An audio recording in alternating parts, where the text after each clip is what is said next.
Shabbat Shalom. Thank you to our wonderful musicians. We're so thrilled to have Dan Spector as our musical director. We have Hilda holding up that heart, keeping that beauty of the soul going and moving forward. So I've told you several of times, what's our parsha? Bereishit, in the beginning.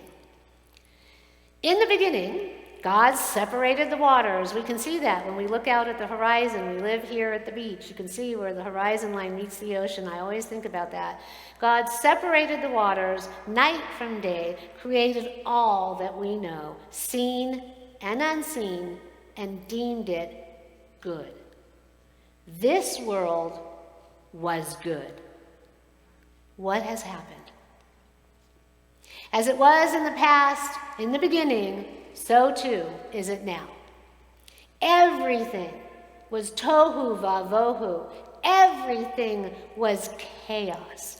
God created order out of the chaos, that chaos, and he created or she created something not just good, but very good. It is said that we are created b'tselem Elohim, in the image of God. We have the divine within us, and yes, so too, that divine power. We have free will. This gets us into trouble. Got us in trouble in the garden, but did it really? Because then we got some knowledge, and here we all are, grappling with the knowledge of what our humanity can do when it is unchecked. Maybe even unchecked by God. We don't know. But there might be a plan that we're unaware of. We can choose between the Yetzer Hara and the Yetzer HaTov, the inclination to do evil or good. Choose darkness or light. What are we going to follow? What are we going to feed our energy into? Sadly, this free will gives humankind the freedom to destroy all creation, to choose the path of evil, wreak havoc in the world, and then create chaos rather than light. Our Jewish Torah cycle returns to the beginning this Shabbat, where the opportunity to separate the chaos from the light is possible, and that is what we are doing here today with our prayer. The light and the energy manifested by the divine to create order is within us as well.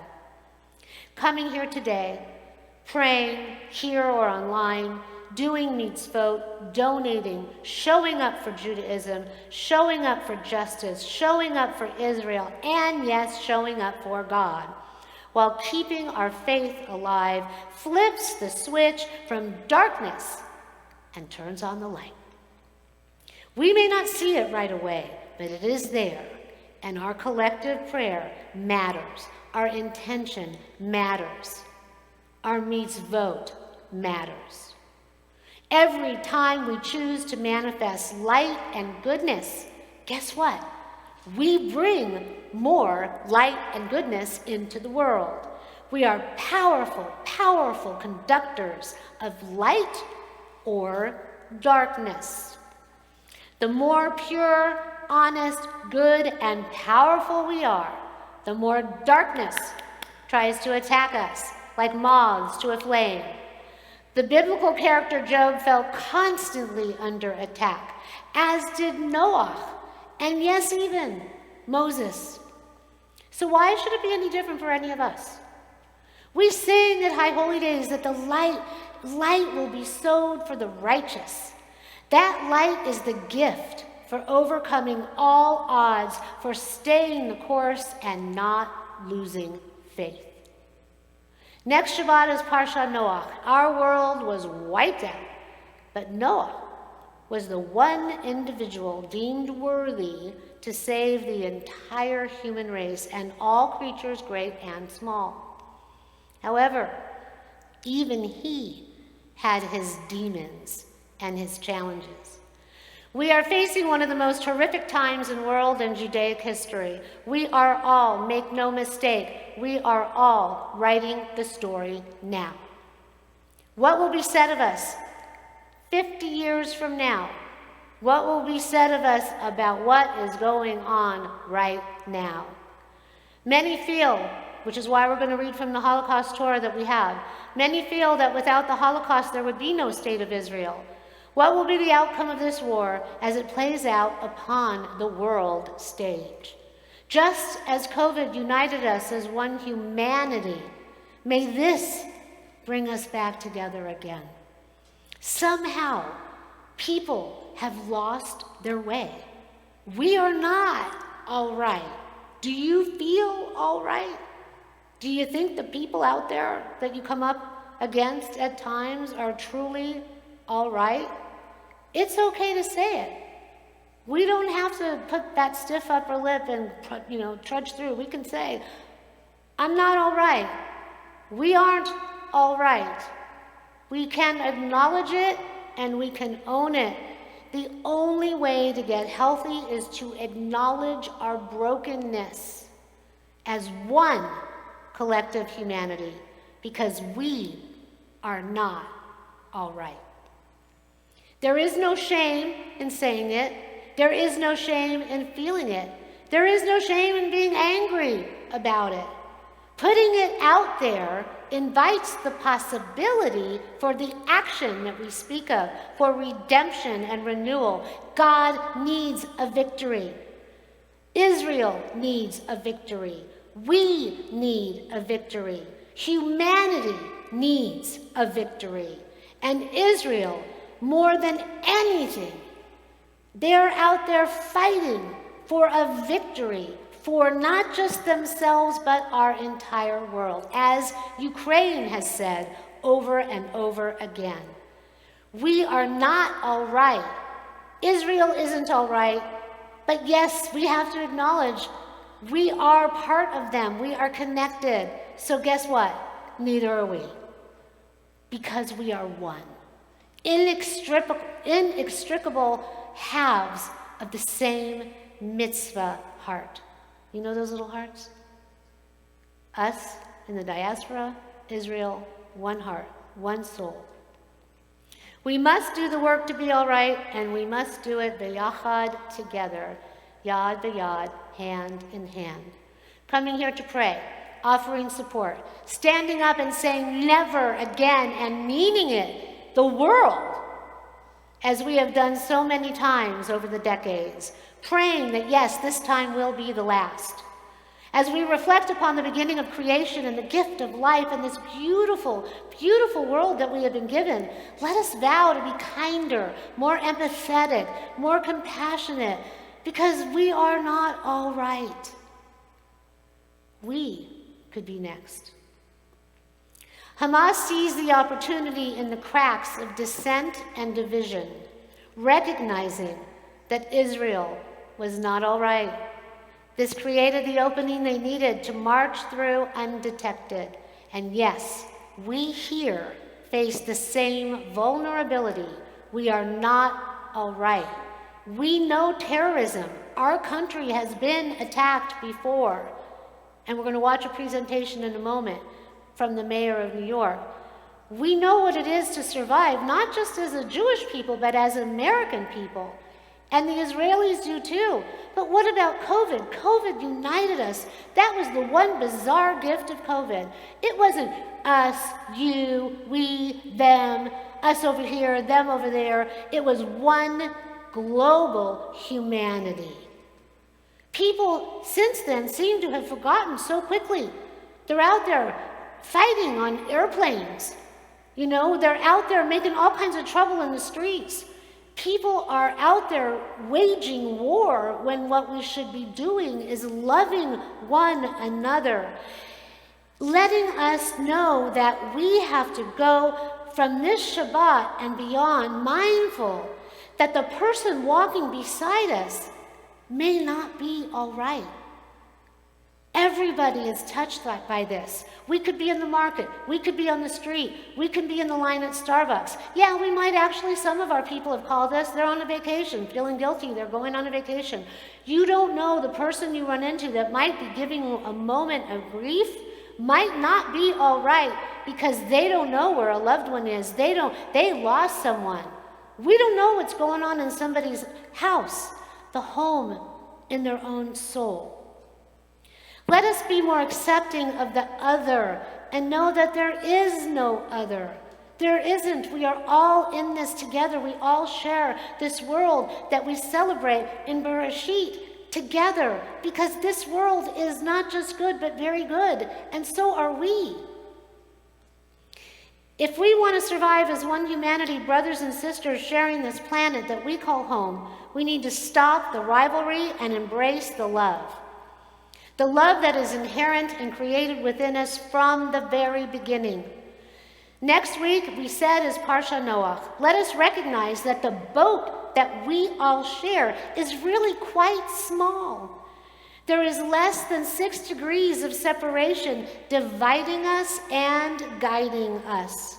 Let us reach across the void to support and uplift one another.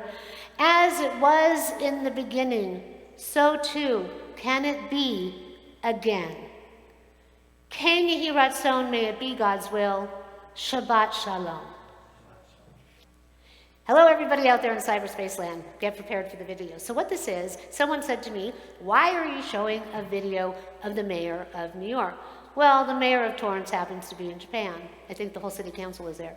But the reality is, what he had to say, I felt was so amazing, because what happened in New York? What happened to the Twin Towers? And when you look at that skyline, when I go visit my family, it's just not the same. When you go across the bridge, it's just not, it doesn't even look like New York anymore, hardly. But they survived. And we need to take a lesson from that. And we need to remember that. It doesn't matter whether we're here in LA or there in New York or here in the South Bay in Torrance, or no matter where we are in the world, we are one people that are vulnerable. We cannot let down our guard. We have to remember not to get too haughty or not to get too comfortable, and appreciate what we have. As I said at High Holy Days, we talked about that show, Chasing Life. We are meant to chase life every single moment that we have breath. So let us not let evil win. Let us chase life, and let us live it fully, most particularly for those who have lost their lives and made that sacrifice for each and every one of us. I am not going to be long. I'm going to give you 4 words. This morning on my briefing, my special counsel, Lisa Zomberg, said something that I want us all to acknowledge. We've been through some tough time, New Yorkers. We are tough people. We saw the center of our trade collapse. We saw some of the horrific actions that played out on the stage of our city and our country. But she said something that hits me to my soul. She stated to our team, we are not all right. We are not all right when we see young girls pulled from their home and dragged through the streets. We are not all right when we see grandmothers being pulled away from their homes and children shot in front of their families. We are not all right when right here in the city of New York, you have those who celebrate at the same time when the devastation is taking place in our city. We are not all right when Hamas believes that they are fighting on behalf of something in their destructive, despicable action that carried out. We are not all right when we still have hostages who have not come home to their family. We are not all right. And we're not going to say we have a stiff upper lip and act like everything is fine. Everything is not fine. Israel has a right to defend himself, and that's the right that we know. Your fight is our fight. Your fight is our fight. And right here in New York, we have the largest Jewish population outside of Israel. This is the place that our voices must raise and cascade throughout the entire country. We will not be all right until every person responsible for this act is held accountable. And we don't have to pretend. And I want to thank my religious leaders throughout this city of all religious group who reached out to us and clearly stated that they denounce the hatred and the anti-Semitism that was displayed on one of the holiest days of the year. This was intentional. This was bitter. This was nasty. This was something that shows Hamas must be disbanded and destroyed immediately.